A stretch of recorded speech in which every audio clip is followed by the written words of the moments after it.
Hey everybody, it's Thursday again, and it is Meet Me Thursday on Innovative Business Networking on Facebook. I'm joined today with a friend and a colleague, Jeff Mason of RC Mason Movers. How you doing today, Jeff? Good. How you doing, George? I'm doing good. Good to see you. And thanks for being on. So why don't we just get started and tell everybody a little bit about yourself and your background and RC Mason Movers. So, like George said, I'm with RC Mason Movers. I'm a fourth generation owner. So my great grandfather started the company back around 1930, 1933. So we've been around for a really long time. I started basically for working for my grandfather, sweeping the warehouse, helping out in the warehouse, probably when I was like 9 years old or something. Too young to be working in a warehouse, but so I worked my way up. From there, did pretty much everything in the company. Worked my way up to a contract driver, and I was a driver for, let's see, I got my CDLA when I was 20, and then I spent about 17 years driving over the road. I drove an 18-wheeler, and I moved families all over the country. So that was a really cool way to grow up. I learned a lot, and I was fortunate enough to get really strong work ethics from my parents and my family and the people around me. So that helped me like significantly over the years.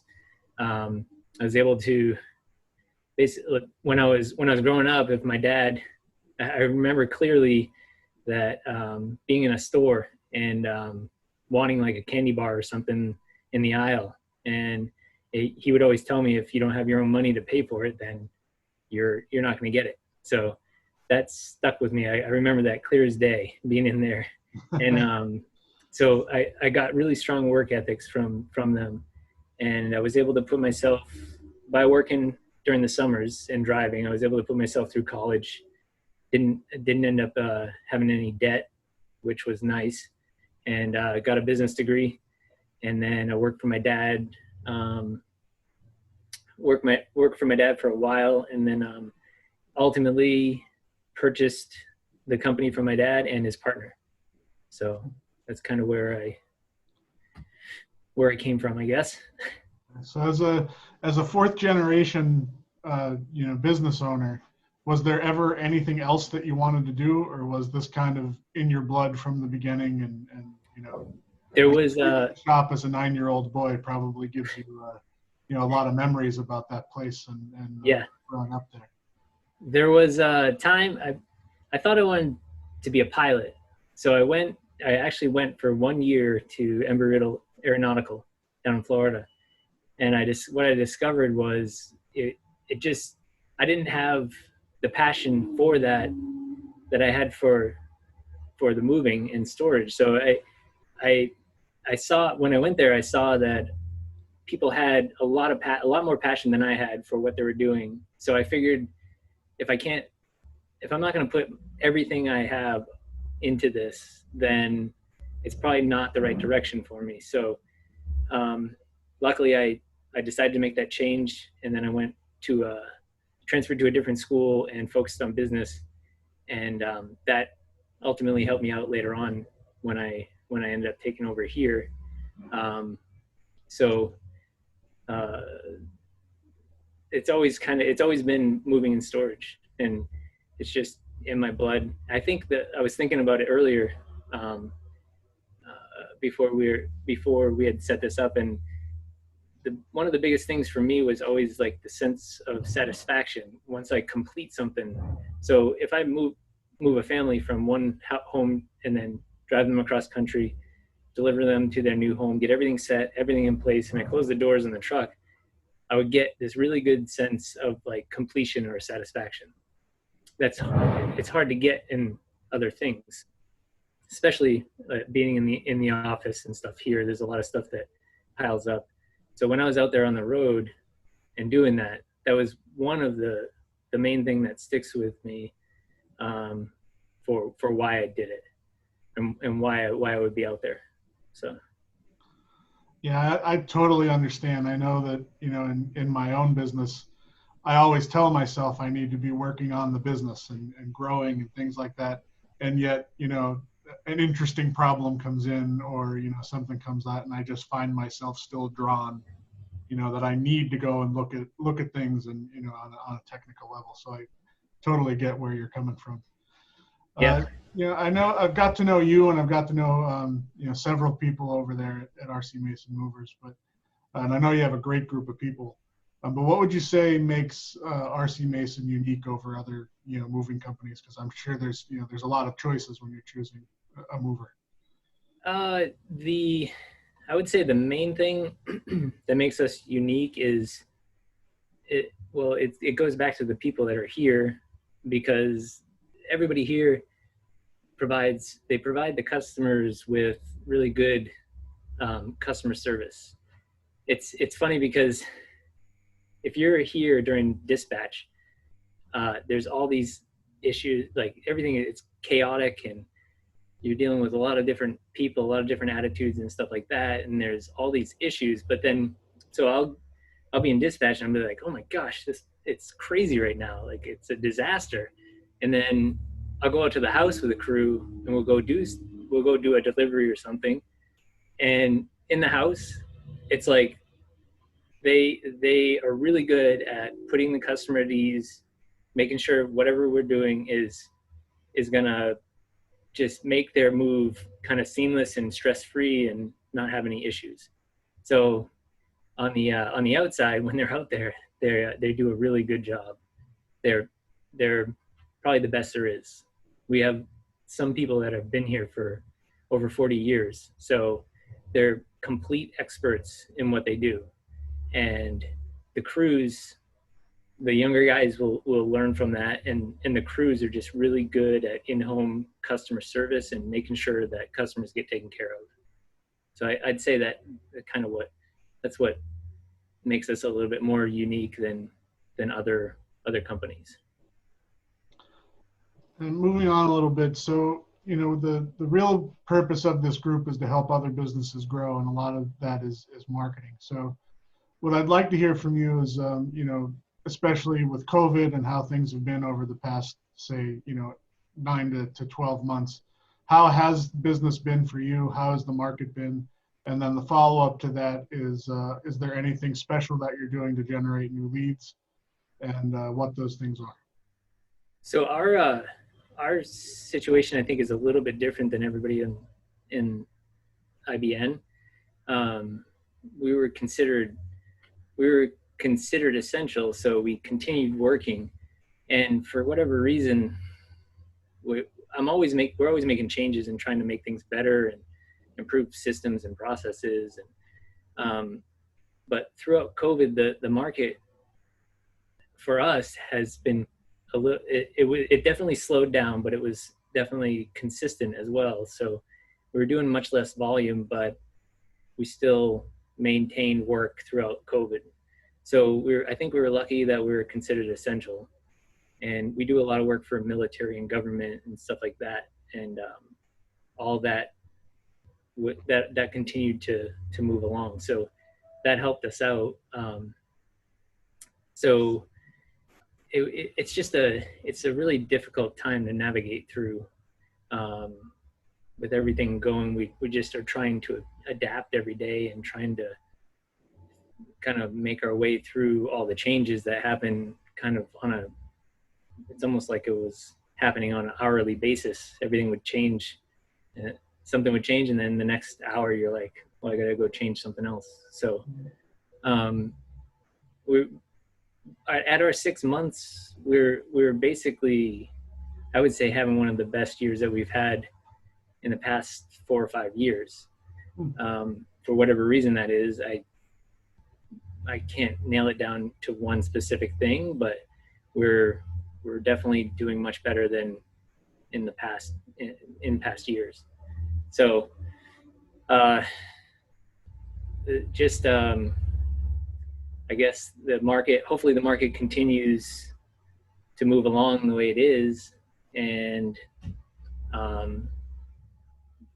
we're kind of planning we're also, on the other hand, planning on trying to capture more diverse streams of revenue with doing different things, a little bit different than household goods, where we're doing like gym deliveries, like gym equipment, and we're doing some work for Chipotle on new installs and dental equipment.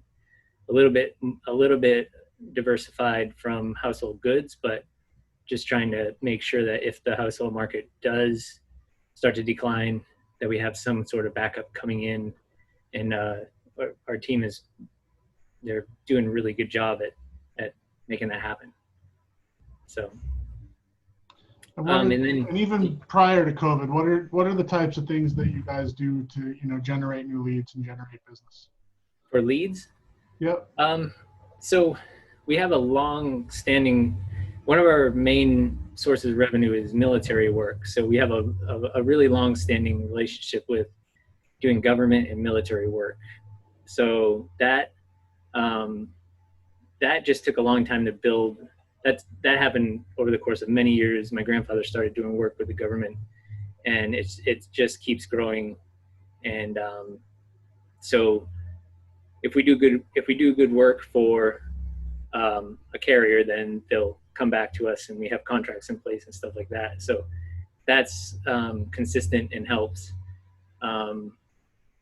But so I guess the other way is a lot of leads come in through, well, a lot from word of mouth, because everybody knows in the local area, everybody knows RC Mason. And a lot of our leads will come in just a phone call or somebody walking in knowing that we're here. And then our main focus right now is on Google.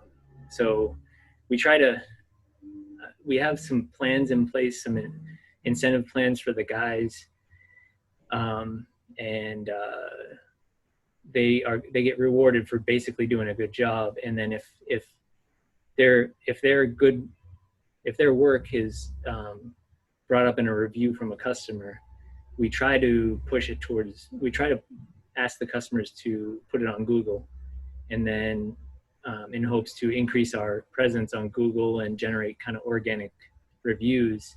So if all our main focus was basically, if we're getting organic reviews that we're creating by the guys doing good work, then that will in turn help us build our online presence and then generate more leads through our website and through online.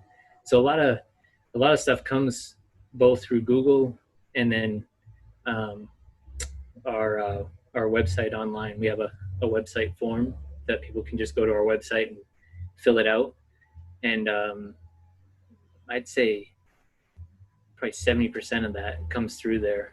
And then the rest is either referral or walk-in or word of mouth. All right. So you talked a little bit about work ethic before and learning your work ethic from your parents. Would you say that that's what you attribute most to your success, or if there's something else, tell us a little bit about that. For me, myself, I would say that is the only thing that has made me successful. If I didn't have that from them, I don't know what I would be doing. My dad would get up early every day, every single day. We worked, and when I was younger, things are a little bit different now, where people, which I understand, and people are more focused on kind of the balance between family and work. But back then, we got up at 5:30 in the morning, went to work. I would go into work with my dad. We would work sometimes we'd work until like 10 or 11 at night. We just work all day, all night. And I think by going through that, it just helps, it helps build kind of, I guess, resiliency, and nothing really phases me. If something goes wrong, I can handle it and take care of it, and then get through it. And as long as I'm working hard at it, then I feel like I'm getting ahead. It's always like it's always the hard, whatever if you have two paths in front of you, you have an easy way or the hard way. The hard way is always the best way in the end, is what I've learned through that. So. Okay. So if someone was starting out in business today, whether it be moving or any type of business, what's the one piece of advice you would give them? I would say there's a good saying, the saying, ready, aim, fire. Yeah. I would say switch that around and use it as fire, aim, ready. Basically, if you're starting out, just don't dilly-dally with anything, and don't try to make everything perfect or have this perfect business plan or whatever you think is going to be like this perfect setup. Just instead forget all that and just go for it. Just fire right away. And if something sticks, then it'll stick. But if something doesn't work, you learn from it and you just keep moving forward. So it happens to me like all the time. If something works, then it's usually good. But if you don't just try and go for it, then you'll never know. I always had an issue in the past. Like I would want everything perfect. I would want this, perfect business plan, this perfect everything. But then I spend all that time trying to do that, and then it doesn't work out. Where I could have just went for it and, tried to book some more distribution right away, even though I don't have the space for it or whatever it is.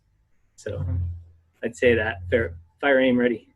Yeah, it's great advice. I know that, especially in our industry starting out, we definitely went through, paralysis by analysis. Everything changes so fast, and you're trying to put together the perfect plan. And by the time you have the perfect plan together, the whole industry has changed, and you really have to start over. So yeah, we've really moved to a model of, let's get things done and get things moving, as fast. Yeah, for you, that's probably more than anything, because you buy a piece of like computer equipment, and all of a sudden 2 days later it's outdated, and you're on to the next time we thing. put it in, we could be replacing it. Yeah. Yep. So last two questions. These are ones that I always ask if you watch the channel, and we always get some interesting answers. So if you had unlimited resources, you could be doing anything that you wanted to do, whether it be business or your personal life, what would it be? I would only shop at Whole Foods. So I'd buy the most expensive food and the best food I could buy. But I would still be running this place. I would still be in the moving business. Of course, we would probably have all brand new trucks, a brand new warehouse, but it would still be the same, still running this, and maybe spend more time. I would probably spend more time exercising and getting my people here to exercise. And if I had unlimited resources and I wasn't worried about the bottom line all the time, then I would probably focus more on that. Maybe half the day exercising, half the day working. It's funny that as I'm going through these, the number of business owners that have said they would be doing the same thing that they're doing today, just maybe be doing it a little different. And, I always come back to, if you love what you do, it's never a job, right? Yep. So I think that's great. Yeah. So last question, and always my favorite. Jeff, what is your superpower? I saw that one in there was making a mean grilled cheese sandwich, but I don't know if I can compete with that. I would say being just an awesome dad to my kids. And of course, I cannot do that without my wife, because she's basically the head of that. Right. But being an awesome dad, that I feel like we're doing a pretty good job at trying to make sure that we can bring them up to be good humans and do our best to make sure that happens. So of course it's like full-time job, but Sure, sure. awesome dad, I guess. Right. And always and getting to be even more of a full-time job now with, the uncertainty with schools and things. I know we're, dealing with the same thing. Yeah. So Jeff, why don't you take a minute and just let everybody know how they can find RC Mason Movers and how they can contact you, and then we'll wrap it up. I would say if anybody just Google RC Mason Movers, we'll pop up on Google. All our reviews are there, which we work really hard to generate. So anybody that goes to Google, just type in RC Mason Movers. There's links to our website. I think you can even contact us through Google, and that's probably the best way, easiest way to remember, anyways. RC Mason. All right. Well, thanks a lot, Jeff, for coming on. I really appreciate it. And everybody out there at Innovative Business Networkers, everybody have a great day and a great week. And we'll see you next week. Thanks a lot, George. Appreciate your time. All right. Thanks, Jeff. All right.